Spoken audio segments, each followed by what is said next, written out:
ദൈവവചനമുണ്ട്, വിശുദ്ധ ഗ്രന്ഥത്തിൽ പഠിപ്പിക്കുന്നുണ്ട്, ഈ ചെറിയവരിൽ ഒരുവൻ പോലും നഷ്ടപ്പെട്ടു പോകാൻ എൻ്റെ സ്വർഗസ്ഥനായ പിതാവ് ആഗ്രഹിക്കുന്നില്ല. ഈ വചനം ഒന്ന് അരച്ച് കലക്കി നോക്കിയേ. ദൈവത്തിൻ്റെ ഒരു ആഗ്രഹം പറയുവാണ്, ഈ ചെറിയവരിൽ ഒരാൾ പോലും, ഒരാൾക്ക് 100 ആടുകൾ ഉണ്ടായിരിക്കെ ഒരെണ്ണം നഷ്ടപ്പെട്ടാൽ, ഒരാൾക്ക് 10 നാണയം ഉണ്ടായിരിക്കെ ഒരെണ്ണം നഷ്ടപ്പെട്ടാൽ, ഒരാൾക്ക് 2 പുത്രന്മാരുണ്ടായിരുന്നു, അതിലൊരാൾ നഷ്ടപ്പെട്ടപ്പം ഈ ചെറിയവരിൽ ഒരുവൻ പോലും.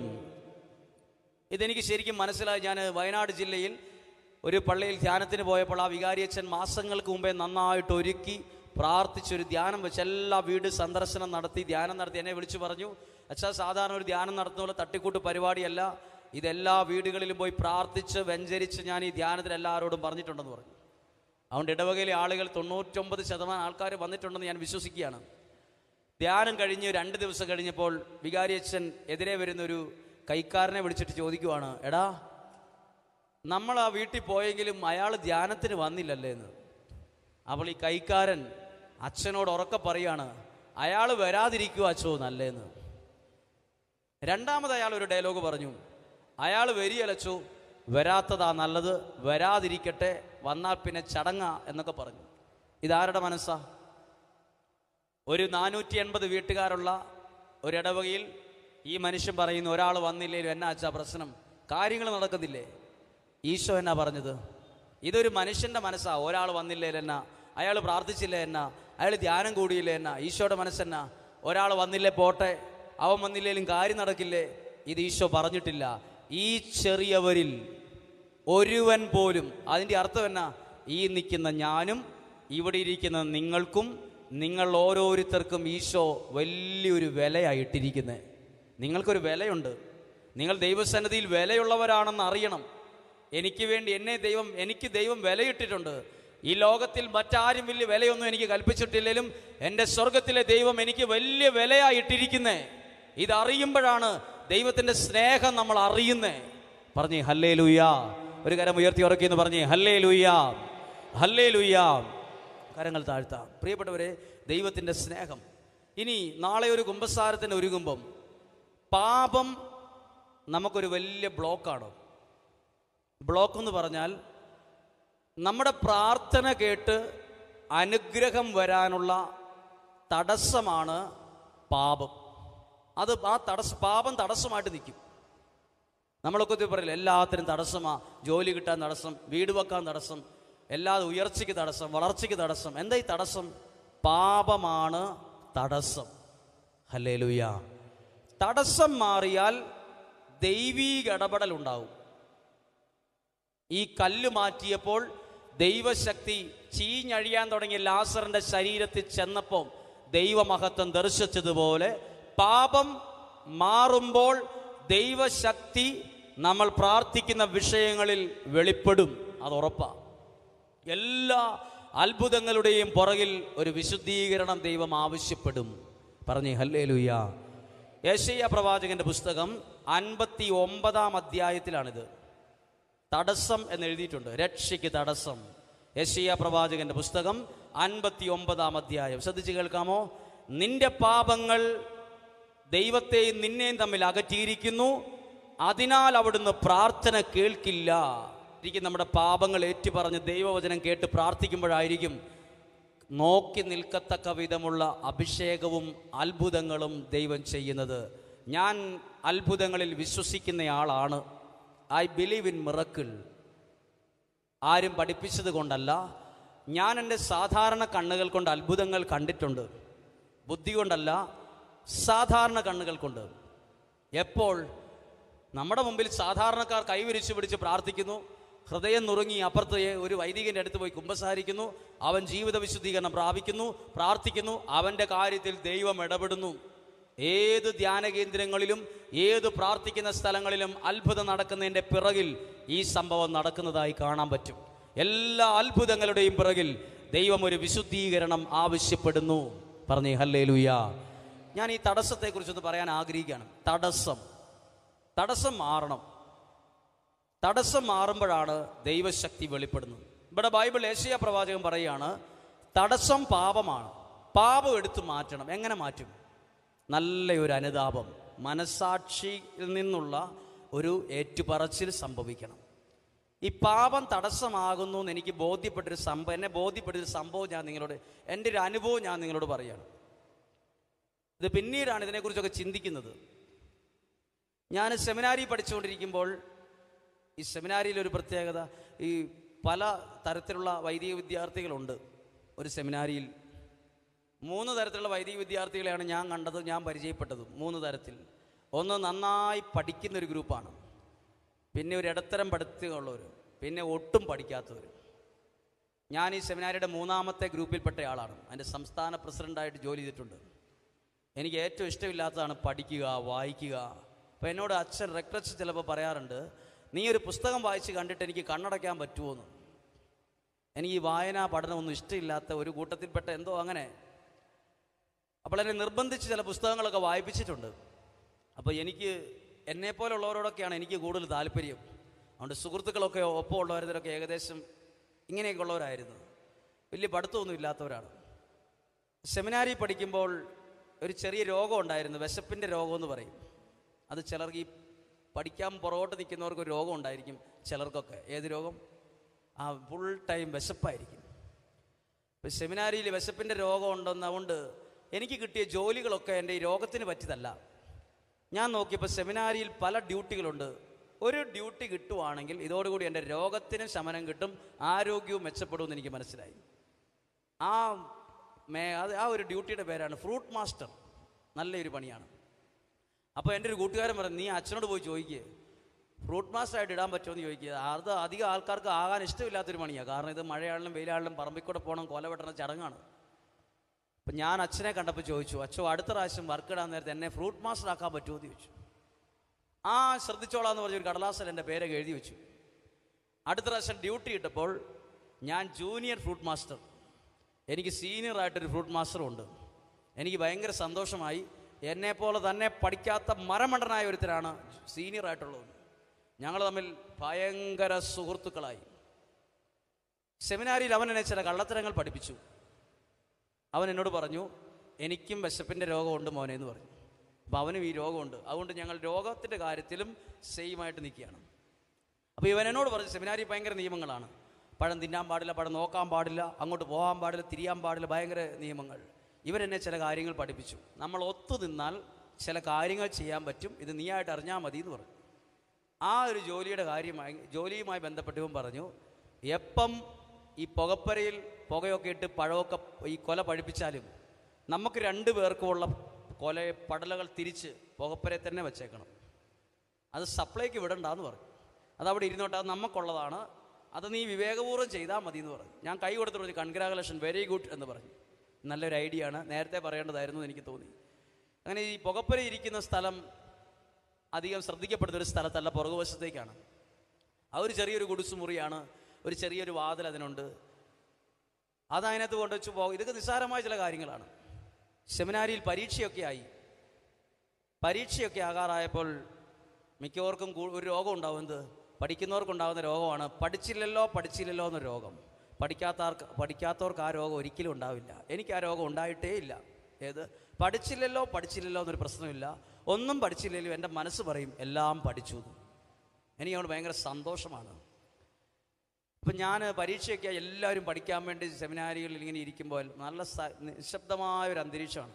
അപ്പം ഞാനവിടെ ഇരിക്കുമ്പോൾ എനിക്ക് തോന്നി, 2 പഴമൊക്കെ കഴിച്ച് ഫ്രഷായിട്ട് പഠിച്ചാലേ തലയ്ക്ക് എന്തെങ്കിലും കയറുള്ളൂ. എല്ലാവരും പഠിക്കുകയല്ലേ, എന്നാൽ ഇറങ്ങി പുകപ്പരെ പോയി 2 പഴമൊക്കെ കഴിച്ച് ഫ്രഷായിട്ട് വരാം, ഒരു കള്ളത്തരം ചെയ്യുകയാണ്. അപ്പോൾ ഇങ്ങനെ ഈ പഴം എടുക്കാൻ വേണ്ടി ഞാൻ പുകപ്പരയിൽ പോയപ്പോൾ അവിടുന്ന് ആരും എന്നെ കാണാനില്ല. ഇതൊന്നും എന്നെ ഇതുവരെയായിട്ടും ആരും ശ്രദ്ധിച്ചിട്ടുമില്ല. ഇതൊന്നും അത്ര ആരും മൈൻഡ് ചെയ്യാത്ത കാര്യമായിട്ട് എനിക്ക് തോന്നിയുകൊണ്ട് ഞാൻ പോയി. ഞാൻ അവിടെ ചെല്ലുമ്പോൾ ഇത് ഓടാമ്പലാണ് ആ പുകപ്പരയുടെ വാതിൽ. ഞാൻ അവിടെ ചെന്നിട്ട് കാലുകൊണ്ട് ചെറുതായിട്ടൊരു തൊഴിച്ച് ആ വാതിൽ അങ്ങ് തുറന്നു. അപ്പം ഇത് തുറക്കുന്നതിന് മുമ്പ് ഒരു സംഭവമുണ്ട്. കുറച്ച് നാളുകൾക്ക് മുമ്പ് എൻ്റെ സീനിയറായിട്ടുള്ളവൻ, ആ വ്യക്തി വൈദിക വിദ്യാർത്ഥി, പഠനം കഴിഞ്ഞ് പോയതോടനുബന്ധിച്ച് ഞാൻ സീനിയർ ഫ്രൂട്ട് മാസ്റ്ററുമായി എനിക്ക് ജൂനിയർ ഫ്രൂട്ട് മാസ്റ്ററായിട്ട് ഒരാളെ വെക്കുകയും ചെയ്തു. എൻ്റെ ജൂനിയറായിട്ട് വന്ന ഫ്രൂട്ട് മാസ്റ്റർ പഠിക്കണമെന്ന് വട്ട് കയറി നടക്കുന്ന ഒരു വട്ടനാണ്. ഫുൾ ടൈം പഠിത്തം. ഞാനും അവരും തമ്മിൽ ഒരിക്കലും ചേരിയല്ലെന്ന് എനിക്ക് മനസ്സിലായി. പുകപ്പുരയുടെ താക്കോൽ 2 ഉണ്ടായിരുന്നു. അതേ വീതം വെച്ച് ഞാൻ ഒരെണ്ണം ഒരു കീച്ചയും മേടിച്ചു കൊടുത്ത് അവന് കൊടുത്തിട്ട് പറഞ്ഞു, ഈ പരിസരത്തേക്ക് പോലും വരണ്ട, അത് മുറി കൊണ്ട് വെച്ചോ. ഇനി എന്നേലും കാലത്ത് നിനക്ക് പഴം തിന്നണമെന്നൊരു വിശപ്പിൻ്റെ രോഗം വല്ലതും ഉണ്ടാവുകയാണെങ്കിൽ എപ്പോഴും അതിനകത്തുണ്ടാകും. നീ ആയിട്ട് ആരോടും പറയാൻ നിൽക്കുമൊന്നും വേണ്ട, തുറന്നെടുത്തോളൂ, കഴിച്ചോളുക, എനിക്ക് യാതൊരു പ്രശ്നമില്ല, ഞാൻ ഈ പണി ഒറ്റയ്ക്ക് ചെയ്തോളാം എന്നൊക്കെ പറഞ്ഞൊരു അഗ്രിമെൻറ്റിൽ ഇരിക്കുന്ന സമയമാണ്. ഞാൻ എന്തായാലും ഇവിടെ ചെന്നു. ഞാൻ ആ പുകപ്പുരയ്ക്കകത്ത് കയറി ഇരുന്നു. കാലുകൊണ്ട് വാതിൽ ചവിട്ടി അങ്ങ് അടച്ചു. ഞാൻ മാത്രമേ അതിനകത്തുള്ളൂ. ഒരു നിശബ്ദമായൊരു അന്തരീക്ഷം. ഞാൻ അവിടെ ഇരുന്ന് എല്ലാ രാജ്യങ്ങളിലൂടെയും പോകണമെന്ന് എനിക്ക് തോന്നി. എവിടെയൊക്കെയോ ഞാൻ യാത്ര ചെയ്തു. ഞാൻ പഴമൊക്കെ എടുത്ത് കഴിച്ചു.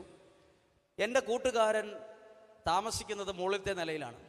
അവൻ ഉറക്കം വന്നപ്പോൾ അവൻ നടന്നു പഠിക്കാൻ തുടങ്ങി. നടന്നു പഠിക്കുന്നതിനിടയിൽ ഞാൻ പണ്ട് കൊടുത്ത താക്കോല് കണ്ടു. അവനൊരു ബോധോദയം, ഒരു വെളിപാടും. പുകപ്പുര പൂട്ടി കാണോ, ഇനി ഞാനും പഠിക്കാൻ പോയി കാണണം, പുകപ്പുര പൂട്ടിയോ എന്നറിയാൻ അവനൊരു സംശയം. അപ്പോൾ അവൻ അതെടുത്ത് പുസ്തകവും കക്ഷത്തി വെച്ച് വെറുതെ താഴെ വന്ന് പുകപ്പുരയെ നോക്കാനിടയായി. നോക്കിയപ്പോൾ വിചാരിച്ചതുപോലെ തന്നെ ഞാൻ പുകപ്പുര പൂട്ടാൻ മറന്നു എന്ന് അവൻ വിചാരിച്ചു. ചാരി കിടക്കുവാണല്ലോ. അവൻ അന്നേരം ഓടാമ്പലെ പിടിച്ച് ഇത് അടയ്ക്കാൻ ശ്രമിച്ചപ്പോൾ അകത്തിരിക്കുന്ന എനിക്ക് മനസ്സിലായി പുറത്തൊരാളുണ്ടെന്ന്. എൻ്റെ വായിൽ പഴമായോണ്ട് ഞാൻ ഒന്നും മിണ്ടിയില്ല. എനിക്ക് നല്ല ധൈര്യം ഉണ്ടായിരുന്നു. കാരണം എൻ്റെ കൂട്ടുകാരൻ സീനിയറായിട്ട് പോയവൻ പറഞ്ഞായിരുന്നു, എടാ ആരെങ്കിലും പുകപ്പുര പുറത്തു നടച്ചാലും നീ പേടിക്കൊന്നും വേണ്ട, ഇത് അകത്തുനിന്ന് തുറക്കാനുള്ളൊരു വിദ്യ പറഞ്ഞു തരാമെന്ന് പറഞ്ഞ് ഒരു കമ്പിക്കഷ്ണം, വളഞ്ഞൊരു കമ്പിക്കഷ്ണം തന്നത് ഭിത്തിയിലിരിപ്പുണ്ട്.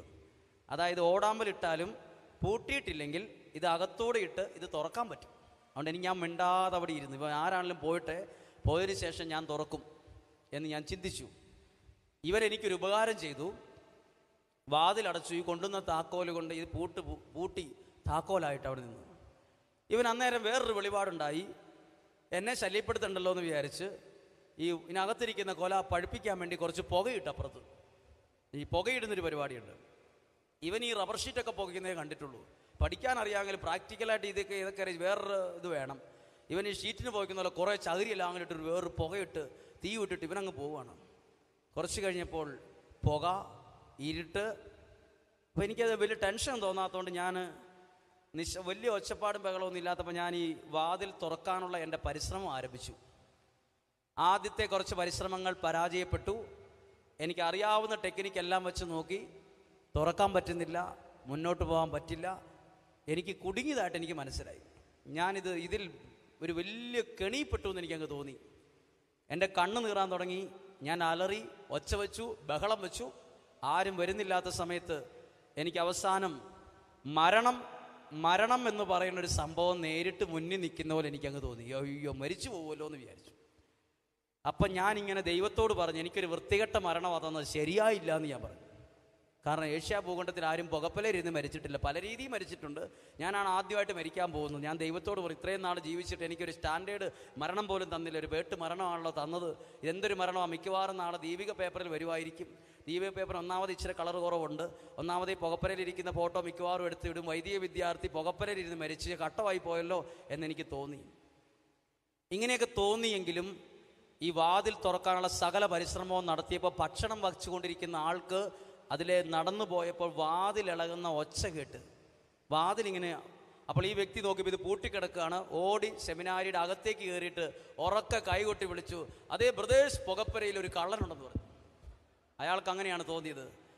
അപ്പോൾ കാട്ടിൽ നിന്ന് ആന ഇറങ്ങിയതാണെന്ന് കുറേ പേര് വിചാരിച്ച് പഠിച്ചുകൊണ്ടിരിക്കുന്നവരും പഠിക്കാത്തവരും എല്ലാവരും പുസ്തകവും കക്ഷത്തി വെച്ച് എല്ലാം 10-22 വയസ്സ് പ്രായമുള്ള 50, 60, 100ഓളം പേരുള്ളതാണ്. എല്ലാവരും ഒരടി കിട്ടിയാൽ തന്നെ ഇരിപ്പ് പിന്നെ എഴുന്നേറ്റ് നടക്കത്തില്ല. അതേപോലെയുള്ള ഒരു എല്ലാവരും വന്നിരിക്കുകയാണ്. അപ്പോൾ എൻ്റെ സുഹൃത്തും താക്കോലുമായിട്ട് വന്നു. അവനെ വലിയ രാജാവിനെ പോലെയാണ് താക്കോലുമായിട്ട് എഴുന്നള്ളിച്ചിരിക്കുകയാണ്. എഴുന്നള്ളിച്ചിട്ട് ഈ താക്കോല് കൊണ്ട് ഈ പൂട്ട് തുറന്ന് ഇതിൻ്റെ ഓടാമ്പൽ മാറ്റി വാതിൽ തുറക്കുമ്പോൾ ഞാൻ ഈ കണ്ണ് നീറാതിരിക്കാൻ വേണ്ടി ഇട്ടിരുന്ന ബനിയൻ തലയിൽ കെട്ടിയിട്ടുണ്ടായിരുന്നു. അപ്പം ഞാൻ നോക്കിയപ്പോൾ 2000 വർഷം മുമ്പ് ഈശോ ഉയർത്തെഴുന്നേറ്റ പോലെ ഞാൻ പുകയൊക്കെ ആയിട്ട് ഇങ്ങനെ പുകപ്പുരയിൽ നിൽക്കുകയാണ്. കുറേ പേരെന്നെ ഭയങ്കരമായിട്ട് എന്നെ കളിയാക്കി ചിരിച്ചു. ചില ആളുകൾ എനിക്ക് അതോടുകൂടി ഒരു പേര് വിട്ടു. നിങ്ങളോട് ഞാൻ പറയില്ല, കാരണം എനിക്ക് ജീവിക്കണമെന്ന് ആഗ്രഹമുള്ളത് കൊണ്ടാണ് പറയാത്തത്. ഈ പേര് പറയാഞ്ഞിട്ട് വരെ കോഴിക്കോട് ബസ്സിൽ കയറി ഒരു സ്ഥലത്ത് ബസ് നിർത്തിയിട്ട സമയത്ത് ഒരാൾ അടുത്ത് വന്ന് എന്നോട് ചോദിക്കുകയാണ്, പണ്ട് പുകപ്പലേരിരുന്ന അച്ഛനല്ലേ എന്ന്. അയാൾ 5 ദിവസം ധ്യാനം കൂടിയിട്ട് ഇത് മാത്രമേ അയാൾ ഓർമ്മയുള്ളൂ. അതുകൊണ്ട് ബാക്കി പറയുന്നില്ല. അന്നത്തോടുകൂടി ഞാനൊരു കാര്യം പഠിച്ചു, അതാണ് പറയാൻ പോകുന്നത്. ഈ കെണിയിൽപ്പെട്ടപ്പോൾ ഒരു പാഠം പഠിച്ചു. ബൈബിളിലെ വചനവുമായി ഞാൻ ചേർത്ത് വെക്കുന്ന ഒരു കാര്യമാണ് പറയുന്നത്. ഇവിടെ പുകപ്പരയ്ക്കകത്ത് കുറേ പ്രാവശ്യം ഞാൻ കയറിയതാണ്. ആരും എന്നെ ഇതുവരെയായിട്ടും പിടിച്ചിട്ടുമില്ല. ഞാൻ എല്ലാവരുടെയും മുമ്പിൽ വളരെ മാന്യനുമായിരുന്നു.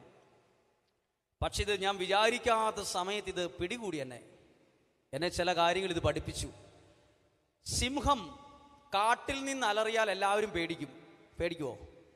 കൂട്ടിക്കിടക്കുന്നൊരു സിംഹം കാറിയാലോ എല്ലാവരും പരിഹസിക്കും. രണ്ട് പ്രത്യേകതയുണ്ട്. രണ്ട് സിംഹമാണ്. സിംഹം കാട്ടിക്കിടന്ന് അലറിയാൽ ഓടും എല്ലാവരും. ഇതേ സിംഹം കൂട്ടിക്കിടന്നാലോ അവൻ അലറുമ്പം അടുത്ത് നിന്ന് കുട്ടികൾ വരെ പരിഹസിക്കും, ചിരിക്കും, ആർക്കും പേടി തോന്നില്ല. ഇതാണ് ചില കെണികളിൽ പെട്ടുപോയാലുള്ള പ്രത്യേകത. പിന്നെ നമ്മളെ പരിഹാസപാത്രമായി പോകും. പിന്നെ നമ്മൾ കെണിയിൽപ്പെട്ടാൽ പിന്നെ പരിഹാസപാത്രമാണ്. അപ്പം ഞാനിങ്ങനെ ചിന്തിച്ചു, ദൈവമേ, ഈ പുകപ്പരെ പെട്ട് കുടുങ്ങിപ്പോയപ്പം എന്നെ രക്ഷിക്കാൻ വേണ്ടി ഒരു താക്കോലുമായിട്ടാണല്ലോ വന്നേന്ന്.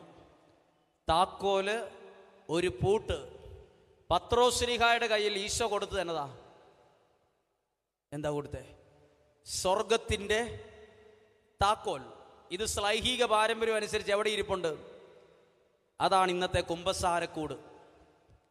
ഈ താക്കോല. ഹാർഡ്വെയർ കടയിൽ പോയി നിങ്ങൾ താക്കോലാണോ മേടിക്കുന്നത്, പൂട്ടാണോ മേടിക്കുന്നത്? പൂട്ട് മേടിക്കുമ്പോൾ കിട്ടുന്നതാ താക്കോല്. ഈശോ താക്കോല് മാത്രമേ കൊടുത്തിട്ടുള്ളൂ. പൂട്ട് എന്തിയേ? കൊടുക്കുവാണെങ്കിൽ ഒരു പൂട്ടും താക്കോലും കൂടെ കൊടുക്കണമായിരുന്നു. ഈശോ പത്രോസിനോട് പറഞ്ഞു, ഇതാ സ്വർഗത്തിൻ്റെ താക്കോൽ, ഇരിക്കട്ടെ. 5 പവൻ്റെ മാല കൊടുക്കാൻ പാടില്ലായിരുന്നു? ഒരു 10 ഏക്കർ സ്ഥലം എഴുതി കൊടുക്കാൻ പാടില്ലായിരുന്നു? അല്ലെങ്കിൽ യാത്രാ ചെലവിനൊക്കെ ആയിട്ട് ചെലവിനായിട്ടൊരു നിശ്ചിത പണമല്ലേ കൊടുക്കേണ്ടത്? താക്കോൽ എന്നാ കിട്ടി? നമ്മുടെ കയ്യിൽ ഈ മുറ്റത്ത് കിടന്ന ഒരു താക്കോൽ കിട്ടിയാൽ നമ്മൾ അതിവിടെ ഏൽപ്പിക്കും. താക്കോല് മാത്രം കിട്ടിയിട്ട് ഒരു പൂട്ടും കൂടെ കിട്ടുവാണെങ്കിൽ ഉപകാരത്തെ കൊള്ളിക്കാം. ഈശോ പത്രോസ് ഒരു താക്കോലും മാത്രമേ കൊടുത്തുള്ളൂ. ഞാനിങ്ങനെ ചിന്തിച്ചു, പാപത്തിൻ്റെ പൂട്ടിൽ കെണിയിൽ വീണാലും ഇതാ അവസ്ഥ. ഒന്നാമത് പരിഹാസപാത്രമാക്കും പിന്നീട് ഞാനോ നിങ്ങളോ ആരാണേലും പിന്നെ എല്ലാവരുടെയും മുമ്പിൽ ഒരു പരിഹാസപാത്രമായിരിക്കും. 2, പാപത്തിൻ്റെ കെണിയിൽ കിടക്കുന്ന വ്യക്തി എത്ര പ്രാർത്ഥിച്ചാലും സ്വർഗത്തിലെ ദൈവം അത് കേൾക്കില്ല. അത് ഏശയ്യ 59:1, 2, 3 വചനം പഠിപ്പിക്കുന്ന യാഥാർത്ഥ്യമാണ്. പാപം പ്രാർത്ഥന കേൾക്കാൻ, അനുഗ്രഹം എന്നിൽ വരാൻ ഒരു തടസ്സമാണ്. പറഞ്ഞേ ഹല്ലേലൂയ. ഇവിടെ ശ്രദ്ധിച്ചേ, നമ്മൾ ഏതെങ്കിലും ഒരു തടസ്സത്തിനകത്തിരുന്ന പ്രാർത്ഥിക്കുന്നെങ്കിൽ അത് പ്രാർത്ഥനയായി സ്വർഗത്തിലെത്താൻ തടസ്സമായി നിൽപ്പുണ്ട് ആ പാപം. ഈ പാപം എടുത്തു മാറ്റുമ്പോഴാണ് എൻ്റെ പ്രാർത്ഥന അനുഗ്രഹമായി എനിക്ക് തിരിച്ചു വരുന്നത്. എനിക്ക് അനുഗ്രഹമായി വരണം എൻ്റെ ചൊല്ലുന്ന പ്രാർത്ഥന. ഈ തടസ്സം മാറണം. ഇനി ഞാനിങ്ങനെ ശ്രദ്ധിച്ചു, ഈ മനുഷ്യൻ താക്കോലുമായിട്ട് വന്ന് ഒരു പൂട്ടങ്ങ് തുറന്നു. പൂട്ട് തുറന്ന് വാതിൽ തുറന്ന് എനിക്ക് പുറത്തു വരാൻ പറ്റി. ഇതുപോലെ തന്നെയാണ് ഒരു വ്യക്തി പാപം ഏറ്റു പറയുമ്പം പിശാച് ആ വ്യക്തിയെ എത്ര വലിയ വിലയുള്ള കട്ടിയുള്ള പൂട്ടിട്ട് പൂട്ടിയ ജീവിതമാണെങ്കിലും ഈ ഒരൊറ്റ പ്രവൃത്തിയിൽ ആ വ്യക്തി വിടുതൽ പ്രാപിച്ചിരിക്കും. അത്ര പവർഫുള്ളാണ് ഒരു വ്യക്തി പാപം ഏറ്റു പറയുമ്പോൾ സ്വർഗം ചെയ്യുന്ന പ്രവൃത്തി. പറഞ്ഞേ ഹല്ലേലൂയ. ഒരു കരം ഉയർത്തി എന്ന് പറഞ്ഞേ ഹല്ലേലൂയ. സ്വരമുയർത്തി എന്ന് പറഞ്ഞേ ഹല്ലേലൂയ, ഹല്ലേലൂയ. കരങ്ങൾ താഴ്ത്താം. ഈ ഒരു പൂട്ട് അത് തുറക്കാൻ, അപ്പോൾ ഞാനൊരു സ്ഥലത്ത് ധ്യാനത്തിന് പോയപ്പം ധ്യാനത്തിന് ചെന്നപ്പോൾ അവിടെയുള്ള ഒരച്ഛൻ പറഞ്ഞു, അച്ഛന് പറ്റുമെങ്കിൽ ഈ ചേട്ടനെ ഒന്ന് കാണണമെന്ന് പറഞ്ഞു.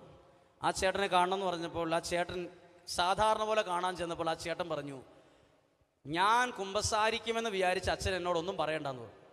എനിക്ക് അടി കിട്ടിയോലായിപ്പോയി. ഞാൻ ചോദിച്ചു, എന്താണ് ചേട്ടാ? അപ്പോൾ ആ ചേട്ടായി പറയാണ്, അച്ഛന്മാരൊക്കെ എന്നേക്കാൾ വലിയ ഭാവികളാണെന്ന് എനിക്കറിയാമെന്ന് പറഞ്ഞു. അതുകൊണ്ട് ഞാൻ എൻ്റെ കുഞ്ഞു പാപങ്ങൾ എന്നേക്കാൾ വലിയ ഭാവിയോട് പറയാൻ ഉദ്ദേശിക്കുന്നില്ല എന്ന് പറഞ്ഞു. ഞാൻ തിരിച്ചു പോന്നു. എനിക്കൊരു വിഷമമായിപ്പോയത്. തിരിച്ചു പറയാനൊന്നുമില്ല, എന്തു ചെയ്യുമെന്ന് അറിയത്തുമില്ല. അപ്പം ഞാൻ തിരിച്ചു വന്നിട്ട് എന്നേക്കാൾ അറിവുള്ള ഒരു അച്ഛനെ ഞാൻ ഫോൺ വിളിച്ചിട്ട് ചോദിച്ചു, അച്ഛോ, ഞാൻ ഇങ്ങനെ ഒരു കാര്യം കേട്ടു. എന്നെ നോക്കിയിട്ട് പറഞ്ഞു, അച്ഛന്മാരൊക്കെ വലിയ പാപികളാണ്. അതുകൊണ്ട് ഞങ്ങളുടെയൊക്കെ കുഞ്ഞു കുഞ്ഞു പാപങ്ങളൊന്നും ഈ മഹാപാപികളായ അച്ഛന്മാരോട് പറയേണ്ട കാര്യമില്ല, ഞാൻ പറയുകയില്ല, ഇനി ആര് പറഞ്ഞാലും ഒന്നും പറഞ്ഞിരിക്കുകയാണ്. അപ്പോൾ ഈ അച്ഛൻ പറഞ്ഞു, ഞാൻ ചോദിച്ചു, അച്ഛൻ എന്നാ ഇങ്ങനത്തെ കാര്യങ്ങൾ വരുമ്പോൾ എന്നാ ചെയ്യണ്ടേ? അപ്പോൾ ആ വ്യക്തി അച്ഛൻ പറഞ്ഞൊരു ഉപദേശം എനിക്ക് ഭയങ്കര ഇഷ്ടപ്പെട്ടു. എൻ്റെ പേര് മാത്യു. ആർക്കേ കുറവുള്ളൂ? മാത്യു എന്ന പേരുള്ള എനിക്ക് കുറവുണ്ട്, പാപമുണ്ട്, ബലഹീനതയുണ്ട്, വീഴ്ച പറ്റിയിട്ടുള്ള ആളാണ് മാത്യു എന്നയാൾ. എനിക്കാ കുറവ്. ഈ കുറവുള്ള എന്നെ സ്വർഗത്തിലെ ദൈവം സ്നേഹിച്ചതിൻ്റെ അടയാളമാണ് എനിക്ക് ദൈവം നൽകിയ പൗരോഹിത്യം. പൗരോഹിത്യത്തിന് കുറവില്ല. എനിക്ക് ദൈവം നൽകിയ പൗരോഹിത്യത്തിന് പാപമില്ല. അതിനൊരു കറയോ ചുളിവോ പറ്റിയിട്ടില്ല. ഈ വ്യക്തിക്ക് കുറവുണ്ട്. വ്യക്തിക്ക് കുറവുണ്ട്. എനിക്ക് ചിലപ്പോൾ തോന്നിയിട്ടുണ്ട്, ചിലപ്പോൾ കുമ്പസാരിക്കാൻ വരുന്ന വ്യക്തികൾ ശരിക്കും അനുദപിക്കുമ്പോൾ എൻ്റെ മനസ്സിൽ തോന്നിയിട്ടുണ്ട്, ഈ വ്യക്തിയേക്കാൾ എത്രയോ വലിയ പാപിയാണ് കർത്താവേ ഈ വെളുത്ത ലോഹിയിട്ടിരിക്കണം ഞാൻ. അതിനേക്കാൾ വലിയ പാപിയാണല്ലോ ഈ മനുഷ്യൻ, എത്രയോ നന്നായിട്ട് കുമ്പസാരിച്ചിരിക്കുന്നു. നല്ല അനുതാപത്തോടെ കുമ്പസാരിച്ചൊരു മനുഷ്യൻ എഴുന്നേറ്റ് പോകുമ്പോൾ ഞാൻ ചിലപ്പോൾ ചിന്തിക്കാറുണ്ട്, ഇതുപോലൊന്ന് അനുതാപത്തോടെ എനിക്ക് ഒന്ന് കുമ്പസാരിക്കാൻ പറ്റിയായിരുന്നെങ്കിൽ. കുമ്പസാരിപ്പിക്കുന്ന വ്യക്തി ചിലപ്പോൾ കുമ്പസാരിക്കാൻ വന്ന വ്യക്തിയേക്കാൾ പാപിയായിരിക്കാം, കൊടുംപാപിയായിരിക്കാം. നിങ്ങൾക്ക് എല്ലാവർക്കും അറിയായിരിക്കും ആ വ്യക്തി വലിയൊരു പാപിയാണ്, മോശക്കാരനാണെന്ന് അറിയാമായിരിക്കും. പക്ഷെ ആ വ്യക്തി കുമ്പസാരക്കോട്ടിൽ ഇരിക്കുമ്പോൾ ആ വ്യക്തിക്കുള്ള കുറവിനെ അടിസ്ഥാനപ്പെടുത്തി അല്ല, ആ വ്യക്തിക്ക് ദൈവം കൊടുത്തിരിക്കുന്ന കൃപയുണ്ട്. ഒരു പൗരോഹിത്യത്തിന്റെ കൃപയിലാണ് പാപം മോചിക്കപ്പെടുന്നത്. എല്ലാ പ്രിയപ്പെട്ടവർ അറിഞ്ഞിരിക്കണം. പലരും പറയും ആ വ്യക്തിക്ക് കുറവുണ്ട്, ഞാൻ കുമ്പസാരം എന്നേക്കുമായി നിർത്തി. വ്യക്തിക്കേ കുറവുള്ളൂ. വ്യക്തിക്ക് കുറവുണ്ടായിരിക്കാം. കാരണം ദൈവം സൃഷ്ടിച്ചത് മറ്റൊരു ദൈവത്തെ അല്ല. ദൈവം സൃഷ്ടിച്ചത് പച്ചയായ മനുഷ്യനെയാണ്. മനുഷ്യന് കുറവുണ്ട്, ബലഹീനതയുണ്ട്, പാപമുണ്ട്, വീണുപോയ സാഹചര്യങ്ങളുണ്ടാകും. പക്ഷെ ആ വ്യക്തിക്ക് ദൈവം കൊടുത്ത പൗരോഹിത്യത്തിന്റെ കൃപയിലും അധികാരത്തിലുമാണ് പാപം മോചിക്കപ്പെടുന്നത്. പറഞ്ഞു ഹല്ലേലൂയ. ഇങ്ങനെ ഏറ്റുപറയുന്ന ഒരു വ്യക്തിയുടെ ഏത് വലിയ പ്രതിസന്ധിയിൽ പിശാച് പൂട്ടിയിട്ടിരിക്കുകയാണെങ്കിലും ആ വ്യക്തിയെ ദൈവം വിടുതൽ കൊടുത്ത് അനുഗ്രഹിച്ചിരിക്കും.